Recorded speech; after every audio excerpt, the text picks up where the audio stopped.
ಇವತ್ತು ಪಾಕಿಸ್ತಾನದಲ್ಲಿ ಅಲ್ಲಿರುವಂಥ ಭಯೋತ್ಪಾದಕರನ್ನು ನೆನ್ನೆನೂ ಹೆಕ್ಕಿ ಹೊಡೆದಿದ್ವಿ.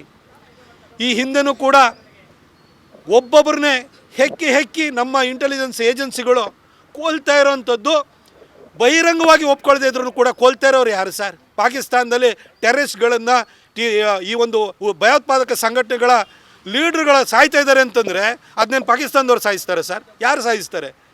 ನಮ್ಮ ದೇಶದಲ್ಲೇ ಇರುವಂಥ ವ್ಯವಸ್ಥೆ ಆ ರೀತಿ ಸೃಷ್ಟಿಯಾಗಿದೆ. ಇವತ್ತು ಯಾವುದೋ ಖಾಲಿಸ್ತಾನಿ ಮೂಮೆಂಟ್ ಬಗ್ಗೆ ಹೋಗಿ ಕೆನಡಾದಲ್ಲೇ ಹೋಗಿ ಹೊಡಿತಾ ಇದ್ದಾರೆ, ಅಮೆರಿಕದಲ್ಲಿ ಅಟ್ಟಾಡಿಸ್ತಾ ಇದ್ದಾರೆ, ಬ್ರಿಟನ್ನಲ್ಲೇ ಓಡಿಸ್ತಾ ಇದ್ದಾರೆ. ಈ ರೀತಿ ಒಂದು ಪರಿಸ್ಥಿತಿ ಸೃಷ್ಟಿಯಾಗಿದೆ ಸರ್. ಇದು ಮೋದಿ ನಾಯಕತ್ವ ಬಂದಾದ ನಂತರ ನಮ್ಮ ಸೇನಾಪಡೆಗಳು ಮತ್ತು ಇಂಟೆಲಿಜೆನ್ಸ್ ಏಜೆನ್ಸಿಗಳು ತೋರ್ತಾ ಇರುವಂಥ ಎದೆಗಾರಿಕೆ ಕಾರ್ಯಕ್ಷಮತೆಯನ್ನು ತೋರಿಸುತ್ತೆ. ಹೀಗಿರಬೇಕಾದ್ರೆ ನಮ್ಮ ಸೇನಾಪಡೆಗಳು, ಇಂಟೆಲಿಜೆನ್ಸ್ ಏಜೆನ್ಸಿಗಳು, ನಮ್ಮ ಇಸ್ರೋದವರು ಸ್ಯಾಟಲೈಟ್ ಸೇವೆಯನ್ನು ಕೊಟ್ಟರು, ಇವರೆಲ್ಲರೂ ಕೂಡ ಕಂಬೈಂಡಾಗಿ ಮಾಡಿರುವಂತಹ ಒಂದು ಹೋರಾಟವನ್ನು, ಆಪರೇಷನ್ ಸಿಂಧೂರವನ್ನು ನೀವೊಂದು ಚುಟ್ಪುಟ್ಟು ದಾಳಿ ಅಂತ ಹೇಳ್ತಿರಲ್ಲ ಸರ್. ಯಾಕೆ ಸರ್ ನೀವು ನಿಮ್ಮ ಮಗನ ಥರ ಮಾತಾಡೋಕ್ಕೆ ಶುರುವಾಗ್ಬಿಟ್ರಿ? ಯಾಕೆ ಸರ್ ಆ ಪಪ್ಪುವಿಂದ, ಆ ರಾಹುಲ್ ಗಾಂಧಿಯಿಂದ ಇಷ್ಟು ನೀವು ಇನ್ಫ್ಲುಯೆನ್ಸ್ ಆಗಿಬಿಟ್ರಿ ಸರ್? ಸರ್ ನಿಮ್ಮ ಈ ಒಂದು ವ್ಯಕ್ತಿತ್ವಕ್ಕೆ, ನಿಮ್ಮ ಸ್ಟೇಚ್ಯೂರಿಗೆ ಇದು ತಕ್ಕುದಲ್ಲ ಸರ್. ದಯವಿಟ್ಟು ಈ ರೀತಿ ಮಾತಾಡೋಕ್ಕೆ ಹೋಗ್ಬಿಡಿ.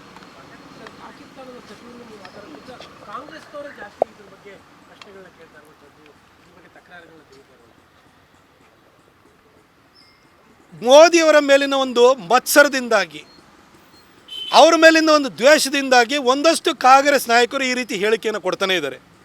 ಆದರೆ ಕಾಂಗ್ರೆಸ್ನಲ್ಲಿರುವಂಥ ಹಿರಿಯ ನೇತಾರರಾಗಿರುವಂಥ ಸಲ್ಮಾನ್ ಖುರ್ಷಿದ್ ಇರ್ಬೋದು, ಅದೇ ಶಶಿ ತರೂರ್ ಇರ್ಬೋದು, ಪ್ರತಿಯೊಬ್ಬರೂ ಕೂಡ ಇವತ್ತು UN ಸೆಕ್ಯೂರಿಟಿ ಕೌನ್ಸಿಲ್ನಲ್ಲಿರುವಂಥ 15 ಮೆಂಬರ್ ಕಂಟ್ರಿಗಳು ಯಾವುದಿದೆ ಅಲ್ಲಿಗೆ, ಹಾಗೂ ನೆಕ್ಸ್ಟ್ ಮೆಂಬರ್ ಆಗಲಿರುವಂಥ 5 ದೇಶಗಳಿಗೆ, ಹಾಗೂ ಪ್ರಭಾವಿ 4 ದೇಶಗಳಿಗೆ ಭಾರತ ಸರ್ಕಾರ ಕಳಿಸ್ತಾ ಇರುವಂತಹ ಡೆಲಿಗೇಷನ್ನ ಅವರೇ ಲೀಡ್ ಮಾಡ್ಕೊಂಡು ಹೋಗ್ತಾ ಇದ್ದಾರೆ.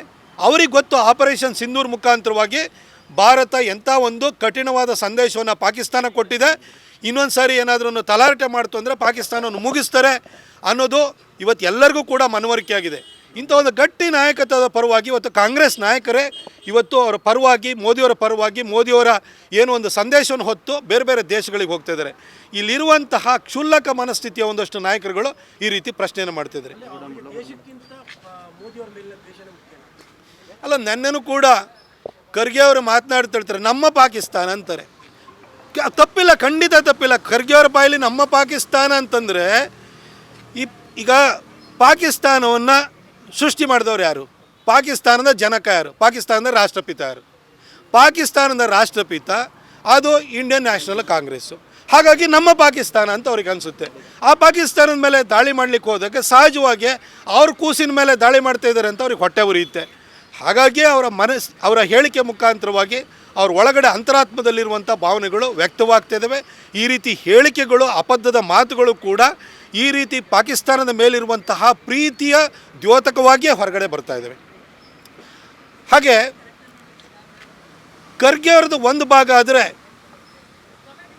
ನಾನು ಖರ್ಗೆ ಅವ್ರಿಗೂ ಹೇಳಿದೆ, ನಿಮ್ಮ ಮಗನ ಥರ ಮಾತಾಡ್ತಿದ್ದೀರಿ ಅಂತ. ಮೊನ್ನೆ ಎಲ್ಲ ಕರ್ನಾಟಕ ಕಾಂಗ್ರೆಸ್ ಅವರ ಟ್ವಿಟರ್ ಪೇಜನ್ನು ತೆಗೆದು ನೋಡಿ, ಅವರ ಫೇಸ್ಬುಕ್ಕಿನ ಪೇಜನ್ನು ತೆಗೆದು ನೋಡಿ. ಭಾರತಕ್ಕೆ ಯಾವ ರಾಷ್ಟ್ರನೂ ಯಾಕೆ ಬೆಂಬಲವನ್ನು ಕೊಡಲಿಲ್ಲ? ಪ್ರಿಯಾಂಕಾ ಖರ್ಗೆ ಕೇಳ್ತಾರೆ, ಟರ್ಕಿ ನಮ್ಮ ಜೊತೆ ಯಾಕೆ ನಿಲ್ಲಿಲ್ಲ? ಚೈನಾದವ್ರು ಯಾಕೆ ನಿಲ್ಲಿಲ್ಲ? ನಮಗೆ ಯಾವ ರಾಷ್ಟ್ರಗಳು ಏನಕ್ಕೆ ನಿಲ್ಲಿಲ್ಲ? ಮೋದಿಯವರು 106 ದೇಶವನ್ನು ತಿರುಗಿ ಬಂದರು, ಏನು ಉಪಯೋಗ ಆಯಿತು ಅಂತ ಪ್ರಿಯಾಂಕಾ ಖರ್ಗೆ ಹೇಳ್ತಾರೆ. ಪ್ರಿಯಾಂಕಾ ಖರ್ಗೆ ಅವರೇ, ನೀವು ಎಷ್ಟು ಓದಿದ್ದೀರಿ ಅಂತ ಇಡೀ ರಾಜ್ಯಕ್ಕೆ ಗೊತ್ತು.